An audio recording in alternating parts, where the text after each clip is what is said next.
Hello friends, welcome to my channel Debug Well. In this video tutorial, we'll learn how to change version for a Nuget package. In the previous video, we had learned how to create a Nuget package, push it to the Nuget server, and then use it in our local solution. I'll put a link for the previous video below. So let's get started. First step is go to assembly info and put the desired version. From the previous video, we already have this Nuget package. For a change, I'll make some changes in this text message so that when we actually use this Nuget package, we get to know the difference between the previous version and this version. So let's say it's version 2, and as per the step mentioned, we need to go to the assembly information. So right click, go to properties, assembly information, and suppose we want it to be version 2, change assembly and file version accordingly. Okay, rebuild the solution, make sure this drop down is set to release. Rebuild succeeded. Run command Nuget pack. We will right click, go to in the top, just type cmd, and now at this location we'll write Nuget pack. One more version is created, 1.2.0 Nuget package. Next step is to push the package. For that, the command is Nuget push, the package name, the secret API key, space hyphen source, and this URL.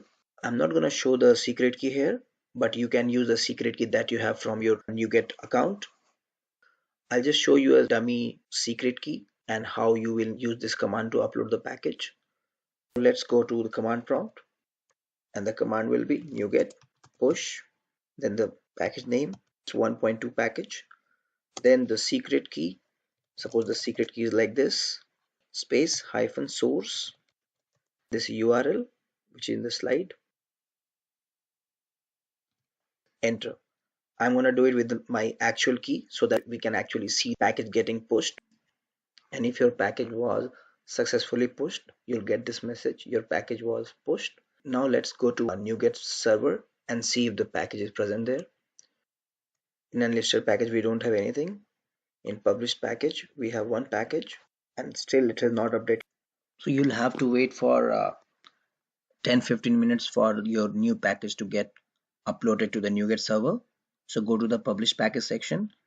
For the same package, the latest version is 1.2.0 now. So click on this package.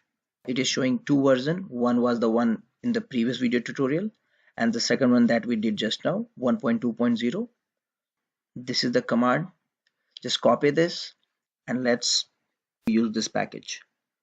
We'll go to our sample console application, and in this, let's try to install the new package that we created. Enter. Remove package 1.0.0, which was the previous package, and it has installed 1.2.0. Let's run this application. It says version 2. That's it for today, guys. I hope you like this video. Please click on like, subscribe, and comment. Thank you.